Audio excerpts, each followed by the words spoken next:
इय्याक नअबुदु व इय्याक नस्तईन। दोस्तों मेरा नाम है उस्मान फिरोज गाजी और फाइनल राउंड जो है वो शुरू हो चुका है। इलेक्शन में फकत 8 से 9 दिन रह गए हैं और इस वक्त कोई जल्दी है काकड़ हुकूमत को। और बड़ी खौफनाक हकीकत है मेरे दोस्तों, बड़ी खौफनाक हकीकत है जो खासकर जो कोर्ट में हुआ है इमरान खान के साथ, शाह महमूद कुरैशी के साथ। और ये मामला, ये जान लीजिए कि इसके अंदर डेथ सेंटेंस भी है, इसलिए गौर से सुनिएगा। इस बात को बिल्कुल भी इग्नोर नहीं करना। जो आज हुआ है वो शायद इंसाफ नहीं है। मैं जब आपको बताऊंगा और समझाऊंगा कि जनाब आज हुआ क्या है, तो आप क्या कोई भी लेमैन ये बात कहने पर मजबूर हो जाएगा कि भाई ये कहां का इंसाफ है, ये कहां होता है, ऐसा तो कहीं ना देखा ना सुना। तो जनाब आज की कार्रवाई सुनने से ताल्लुक रखती है, जानने से ताल्लुक रखती है, और ये जानना आप सबके लिए बहुत जरूरी है। इससे पहले कि मैं आपको बताऊं कि इस फाइनल राउंड का आगाज किसने कर दिया है 8 दिन पहले और किसको जल्दी है इमरान खान को सजा देने की। आज जो मामला है, आज कैसे पाकिस्तान तहरीक इंसाफ के वकला जो है वो अपील कर रहे थे और उनके माथे पे क्या शिकन थी और क्या मसाइल थे, वो आपको मैं समझाता हूं। इससे पहले दरखास्त ये है कि चैनल को लाइक करें, सब्सक्राइब करें और शेयर करें और इस फैमिली का खुदारा हिस्सा बन जाइए, क्योंकि इस फैमिली का हिस्सा बनना इस वक्त बेइंतहा जरूरी है। क्योंकि जो बिकाऊ मीडिया है वो आपको ये बातें नहीं दिखाएगा, ना समझाएगा, ना बताएगा। तो जनाब बात इस तरह से है कि आज पाकिस्तान तहरीक इंसाफ के बानी इमरान खान के खिलाफ एक ही वक्त में, जरा सुनिएगा, एक ही वक्त में 2 अदालतें लगी। आपको पता है उनका ट्रायल अडयाला जेल में हो रहा है और एक अकाउंटेबिलिटी की कोर्ट लगी और साथ ही साथ साइफर केस की भी समाअत जो है वो मुख्तस कर दी गई। यानी आप देखें कि एक कमरे के अंदर ऑलरेडी समाअत हो रही है जिसमें इमरान खान मौजूद भी है और साथ दूसरी जगह पर अदालत लगाकर कहा यह जाता है कि इमरान खान को पेश करो। अब सुनते जाना, समझते जाना कि हो क्या रहा है। जब अदालत में जाहिर है इमरान खान पेश नहीं हो सकते थे तो उसके बाद मामला एक तरफा ही था ना भाई, बनाना ही एक तरफा है।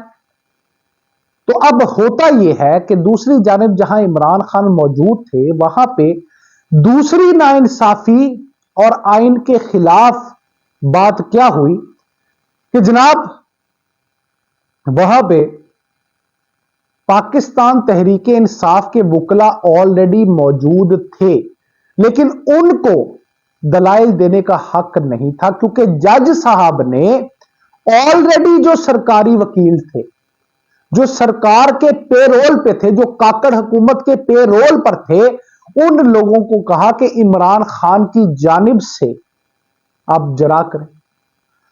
और जो 9 गवाहान पेश किए गए वहां पे उन लोगों से भी क्रॉस एग्जामिनेशन किया ही नहीं गया। अब एक ऐसा केस जिसके अंदर खुदा ना खास्ता डेथ सेंटेंस भी हो सकती है, काकड़ हुकूमत, माफिया और जितने ये लोग इमरान खान के खिलाफ हैं ये वो काम कर सकते हैं, उसमें यह किया जा रहा है कि जनाब इमरान खान जो साबिक वजीर आजम भी हैं और इस वक्त के मकबूल तरीन लीडर भी हैं, उनको अपने दिफा का हक भी नहीं दिया जा रहा। और एक वक्त में 2 अदालतों में ये मतलब सोचे ना जरा, ये कोशिश की जा रही है कैसे कि ये एक वक्त में एक बंदा 2 अदालतों में पेश हो, ये भी होना चाहिए। गोया नाइंसाफी की हद हो। और जब आज नाइंसाफी की हद हुई है तो इमरान खान ने ऐसा धाड़ा है और शाह महमूद कुरैशी ने जनाब तमाम तर मामलात आज खोल कर रख दिए हैं। आज उन्होंने जुबान खोली है और वो बातें बता छोड़ी हैं कि जो ना किसी को पता थी ना किसी ने सुनी थी। अब सुने कि उन्होंने बताया क्या इस रिएक्शन में कि जो नाइंसाफी उनके सामने हो रही है उस पर शाह महमूद कुरैशी क्या बोले और साथ फिर खान साहब ने क्या कहा, یہ بات بڑی تکلیف دہ بھی ہے اور پریشانی کے لیے پریشانی بھی ہے۔ اس کی وجہ یہ ہے کہ آج پاکستان تحریک انصاف کے لوگ جو وکلا تھے وہ پریشان نظر آئے۔ تو جناب اڈیالہ جیل میں سائفر کیس کی سماعت کے دوران صحافیوں سے گفتگو کرتے ہوئے شاہ محمود قریشی نے سائفر معاملہ جب زیر بحث آ رہا تھا تو انہوں نے جناب انہوں نے تمام حقائق تمام سچائی کھول کر رکھ دی اور بڑی بات یہ کر دی کہ بھائی اس کے اوپر میں حلف لینے کے لیے بھی تیار۔ شاہ محمود قریشی نے کہا کہ جناب بانی پی ٹی آئی نے اپنی وزارت عظمیٰ کے دوران جنرل باجوہ سے مذاکرات کے لیے آپ کو یاد ہوگا 3 رکنی کمیٹی قائم کی تھی، اور جو 3 رکنی کمیٹی تھی اس میں پرویز خٹک اسد عمر بھی شامل تھے۔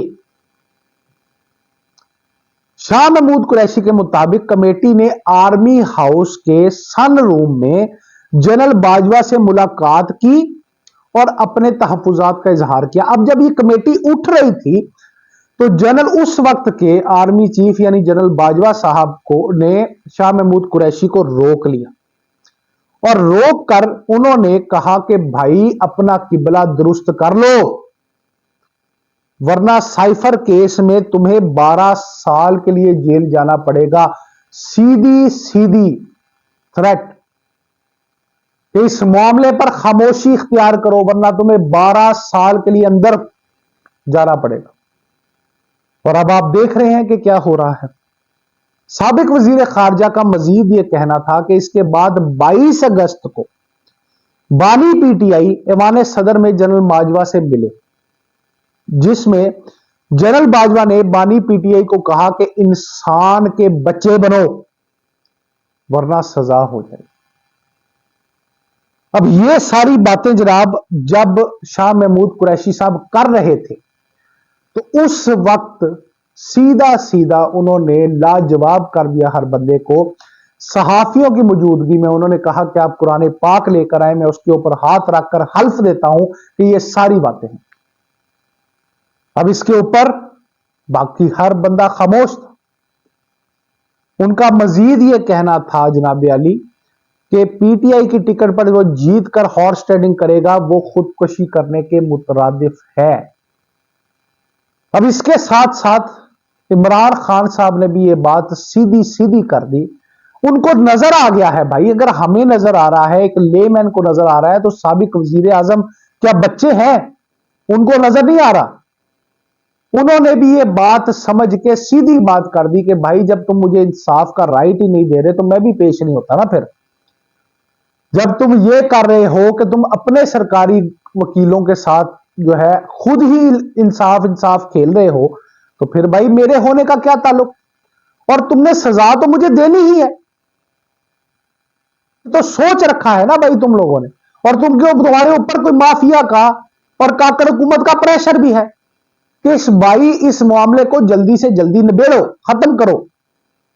اور آپ دیکھیں کہ رات گئے عدالت لگی، 8:30 9 بجے تک جو ہے وہ عدالت کے اندر بیٹھا گیا ایسے معاملے پر جب اس وقت پاکستان کے الیکشنز میں انتخابات میں فقط 8 سے 9 دن رہ گئے ہیں۔ اس وقت حال یہ ہے کہ عدالت جو ہے وہ عمران خان کو پیچھے کرنے کے لیے یا سزا سنانے کے لیے مبینہ طور پر 8 بجے تک 9 بجے تک راتوں کو بیٹھا جا رہا ہے اور 2 نہیں 3 کیس سنے جا رہے ہیں۔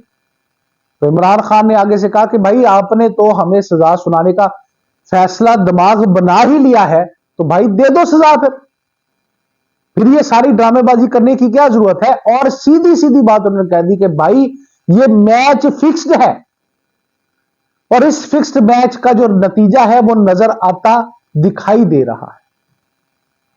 تو بھائی یہ ہے پاکستان کے اندر انصاف کی صورتحال ایک سابق وزیر اعظم کے ساتھ، کہ ان کو اپنا رائٹ بھی استعمال نہیں کرنے دیا جا رہا۔ اور اس کے ساتھ ساتھ پاکستان تحریک انصاف کے وکلا نے جب یہ سارا معاملہ دیکھا تو انہوں نے باہر پریس کانفرنس کی اور انہوں نے آ کے کہا کہ آج تک نہ ایسا سنا نہ کبھی دیکھا کہ ایک سابق وزیر اعظم کے ساتھ ایسا سلوک کیا جا رہا ہے۔ اور انہوں نے کہا کہ اسلام آباد ہائی کورٹ میں ہم اپیل کریں گے کیونکہ ہمیں مسلسل پیچھے کیا جا رہا ہے، ہمیں مسلسل کیس لڑنے نہیں دیا جا رہا۔ जो भी केस बनाया गया है उसके ऊपर हमें इवन दलाइल भी नहीं देने दिए जा रहे। ऐसा तो किसी गांव की जो जिसे कहते हैं ना कि आप वो जो एक वो लगाते हैं अदालत गांव में लगाते हैं, छोटी सी पंचायत लगाते हैं, उसके अंदर भी ऐसा नहीं होता। जो सलूक इस वक्त जो है वो शाह महमूद कुरैशी के साथ हो रहा है, जो इस वक्त जो सलूक शाह महमूद कुरैशी के साथ साथ बानी तहरीक इंसाफ इमरान खान के साथ हो रहा है, तो खुदारा कोई अकल करो, सोचो कि इस वक्त पाकिस्तान क्या इन तमाम चीजों का मुतहम्मिल हो सकता है। ये तो ऐसा ही मालूम होता है जैसे दिमाग बना लिया गया है। काकड़ हुकूमत और उनके करचे चमचे करछों ने ये बात अपने दिमाग में बिठा ली है कि जनाब एक सियासी जमात का तो पहले ही कत्ल कर चुके हैं, लेकिन अब मामला जो है वो बड़ा हसास हो गया।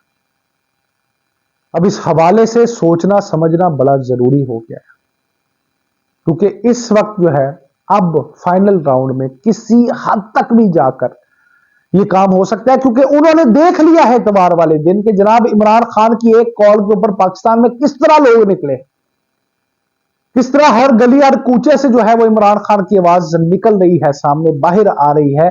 तो भाई अब बेलाचारगी के अंदर और कोई हल नहीं बचा। डर इस बात का है, जो आज परेशानी और डर जो है वो पाकिस्तान तहरीक इंसाफ के वकीलों के की पेशानियों पर नजर आया है, उससे मैं भी डर गया। और ये सवाल मेरे दिमाग में बार बार आ रहा है कि क्या पाकिस्तान इस वक्त इन तमाम चीजों का मुतहम्मिल हो सकता है? यकीनन नहीं हो सकता। अवाम इस वक्त इमरान खान के साथ है, उनकी रिहाई के लिए, उनके मामला दुरुस्तगी के लिए दुआ कीजिए, और उस ये दुआ कीजिए कि वो हो पाकिस्तान के लिए बेहतरीन।